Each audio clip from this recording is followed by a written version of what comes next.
পার্থ সারথী মজুমদার আর রাধেশ শ্যাম জয়সওয়াল। ভাই plan ready. এরা বছরে 500 কোটি টাকার উপর ব্যবসায় রান করে। তোমরা জেন্টলম্যান এগ্রিমেন্ট করবে। আমাদের যদি প্রতি মাসে নির্দিষ্ট দিনে তোলা দিয়ে দেয় আমাদের কোনো সমস্যা নেই। আমরা যে সময় ডাকবো, যে জায়গায় ডাকবো, সেই জায়গায় ওর লোক এসে টাকা দিয়ে যাবে। এমনটা জানা আছে তো? হ্যাঁ ভাই, মাসে 1 কোটি। কালকেই কথা বল। পরশুদিন প্রথম পেমেন্ট দিতে হবে। খিদিরপুরে ডকে, ওখানে আমার লোক থাকবে। আচ্ছা ভাই, এই দুজনকে কি আলাদাভাবে কথা বলবো? নাও, ওই বাঙালি বাবুকে বলবে এয়ারপোর্টে 2 নম্বর গেটে মান্ডি রাত 10টা। কালকে 10টার মধ্যে যা যা নাম্বার দিলাম তাদের সঙ্গে কি কথা হলো আমাকে জানাচ্ছ। ভাই, পুলিশকে জানালে ওদের জীবনের দায়িত্ব কিন্তু আমাদের নেই। আগের 3 জনের যে অবস্থা হয়েছিল, নলবনে বডি পাওয়া গিয়েছিল। ভাই, কাল সকালে ডিলে কে যাবে? সেটা তোমার ডিপার্টমেন্ট নয়, ওই হেডেক তোমাদের নিতে হবে না। তোমরা শুধু ফোন করে যাও। ঠিক আছে ভাই। যে নামগুলো বললাম তাদের সঙ্গে কি কথা হলো সেটা সকাল 10টার মধ্যে আমাকে জানাচ্ছ, ঠিক আছে? ঠিক আছে ভাই।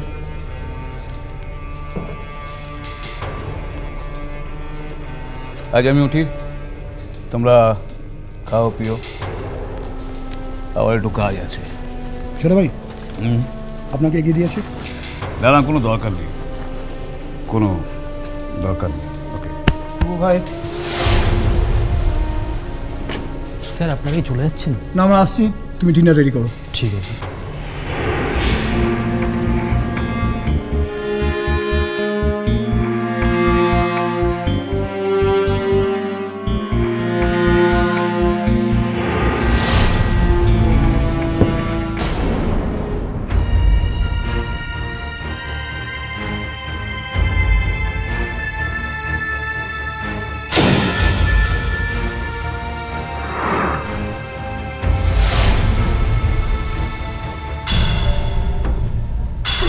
বিকাশ,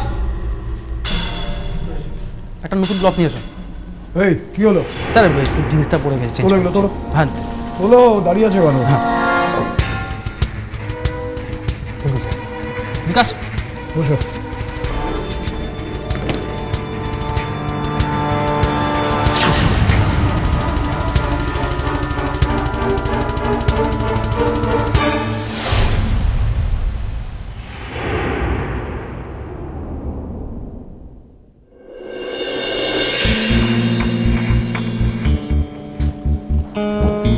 স্যার, বিলটা।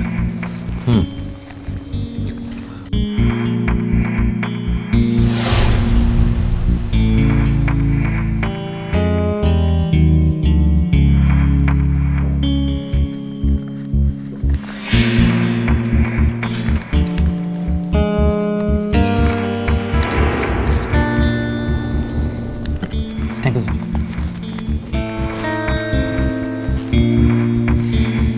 স্যার, আপনি কি আমার নামে দিয়ে যাবেন?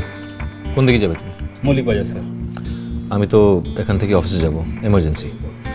তুমি একটা কাজ করো, বরঞ্চ তুমি আমার কাছ থেকে ট্যাক্সি ফেয়ার নিয়ে নাও। Okay sir.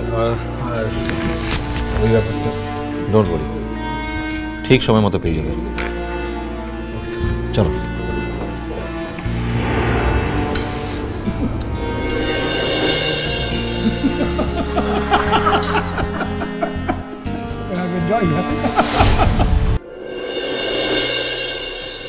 আজ অনেকদিন পরে একটু হাত পা ছড়িয়ে মনের সুখে গল্প করতে পারছি। কেন বলতো? কেন আবার? বাবু দাদাকে নিয়ে বেরিয়েছে তাই? তা আজকাল তো বাবু প্রায়ই দাদাকে নিয়ে এদিক সেদিক যায় দেখি। তো দিদি ভাই, আজকের কারণটা কি বলো তো? আমি জানি, কিন্তু বলতে বারণ আছে। তুমি জানো? কি জানি বাবা। ছেলে তো আমায় বললো যে ব্যাংকে জয়েন্ট অ্যাকাউন্ট খুলবে, তাই বাবাকে নিয়ে যাচ্ছি। হ্যাঁ, সেটা একটা কারণ হলেও হতে পারে, তবে আরো একটা বড় কারণ আছে, আর সেটাই আসল। আচ্ছা জানোই যদি তো বলো না, আমরা তো আর কাউকে বলতে যাচ্ছি না। যতক্ষণ বাবু না বলছে বলতে পারবো না। বলবে না তো বলো না, আরে বয়ে গেছে। এমন আর কি, বড় জোর কি কি করবে? বাবার জন্যে, বাড়ির সকলের জন্য জামা কাপড় কিনে আনবে, এই বই তো নয়। হলো না, হলো না, সে তোমরা ভাবতে পারছো না। আরে ওই জন্যই তো দাদাকে সঙ্গে নিয়ে গেছে। দাদাকে বধ করতে পারলেই। কি? দাদাকে বধ করতে পারলেই মানে? মানে রাজি করাতে পারলে। তোরা থাম কিনে বড় মা, ও বড় বাবুটা ঘরটাতে এলে না আমি ঠিক জানতে পারবো, ও আমাকে ঠিক ভুলে দেবে। ওই দেখো, এই তোর পড়া হচ্ছে, পড়াশোনার নাম করে এখানে বসে বসে আমাদের কথা গিলছো, আর তুই এই হাটের মধ্যে পড়তে বসছিস কেন? নিজের ঘরে গিয়ে পড়তে বস না। ও ঘরটাতে তো রূপো দিদি গানটা করছিল, আর এখন তো ও দিদিমণি আর রূপো দিদিটা মিলে একটু গল্পটা করতে লিখেছে। দেখো, ওর কাছে কিন্তু সব খবর আছে। এত খবর যদি মাথার মধ্যে গিজগিজ করে তো পড়াটা ঢুকবে কোথায় শুনি? আরে একটু আগুতেই তো ও ঘরটা থেকে বইটা নিয়ে আসতে গেলাম। ওই দেখো, কথার কোনো ফাঁক পাবে না, যুক্তি একেবারে বাঁধা। যাকে এবার একটু মন দিয়ে পড়ো, আর কটা দিন তো মোটে বাকি। সেই তো দেখেছিস, মিঠাই পর্যন্ত প্রতিদিন টিউশন পড়তে যায়, তারপরে আবার রাত্রির বেলা এসে কত রাত্রির অবধি পড়ে দেখেছিস? তোকে তুমি পড়তেই দেখি না মোটে। নিজেরা যে কামটা করছিস, গল্পটা করছিস, সেটা করলা, আমার লিগেই তো মাথা ব্যথাটা কিসের লিগে? কথা শোনো, কিন্তু একটুও শিখলো না যে বড়দের মুখের উপর কি বলতে হয় আর কি বলতে হয় না। না, এই মেয়ে এতগুলো দিন এখানে কাটালো, একটু মানুষ হলো না। হি, আমি তো একটা জঙ্গলি ভূত রানছিলাম। তাতে কি তোমার সন্দেহ আছে বাহামণি? আজ সকাল থেকে আমার সকলে পিছনে লিগেছে। এখন যাই তো কথাগুলো বলছিস, পড়ালেখাটার যে ক্ষতিটা হইছে, এখন তো আর নজরটা লাইছে দিকে।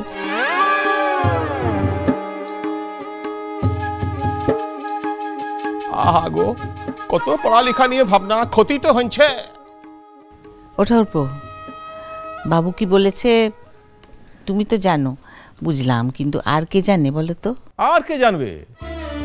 আমি ছাড়া কেউ জানতেই পারবে না, কারণ বাবু তার যা যা গোপন কথা সব শুধু আমাকে বলে। হ্যাঁ হ্যাঁ, বাবু সব গোপন কথা তোমাকে বলে, আর আমরা সব বানের জ্বরে ভেসে এসেছি। আজ আসুক বাড়িতে, আমি বাবুকে জিজ্ঞেস করব, হ্যাঁ রে বাবু, তোর কি হলো রে? তুই হঠাৎ মেজমণিকে ছেড়ে দিয়ে তোর মেজকামণিকে সব মনের কথা খুলে বলতে গেছিস? হ্যাঁ, করো করো, জিজ্ঞেস করো। হিংসে গা জ্বলে যাচ্ছে, বুঝতেই পারছি। শোনো, এই রান্নাবাটি খেলার মতো কোনো মামুলি বিষয় হলে তোমার সঙ্গে কথা বলতে পারে, কিন্তু কোনো সিরিয়াস ব্যাপারে কথা বলতে হলে আমার সঙ্গে আগে ডিসকাস করে। আমার কাছে বলে খোঁজে ছিলাম ওর মতো কুচ্ছাটা দেখা। আহা, এবার কিন্তু মার খেয়ে মরে যাই বলে দিচ্ছি। আমাকে ভেঙানো হচ্ছে না। ভাঙাবে না, ভাঙাবে না তো কি করবে? তুমি যা করছো বাপু, বাচ্চার থেকেও অধম। আমি জানি, তাই বলেছি। আমার যে কি এক্সাইটমেন্ট হচ্ছে বৌদি, তোমাকে কি বলবো। কি জানি বাবা, কি এমন করছে যে তোমার একেবারে। আমি জানি।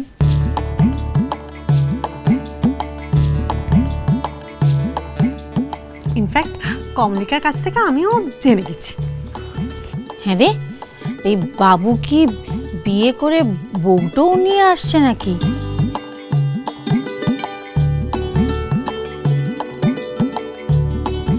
তোরা সব এমন করছিস?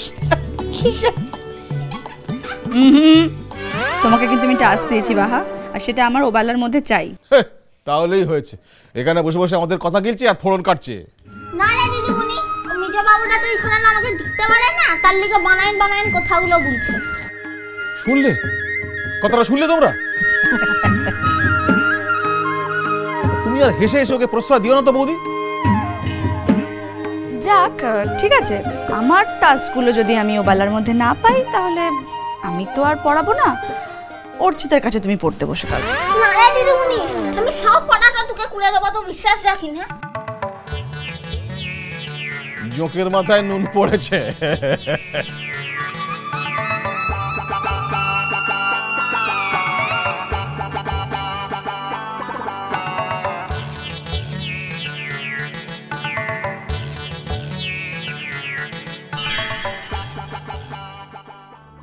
ও দিদিমণিটা যে বললো যে তোর সঙ্গে কোথাটা হয়েছে, ও বড় দাদা বাবুটা বাড়িটার লিগে গাড়িটা কিনবে লাই তার লিগে।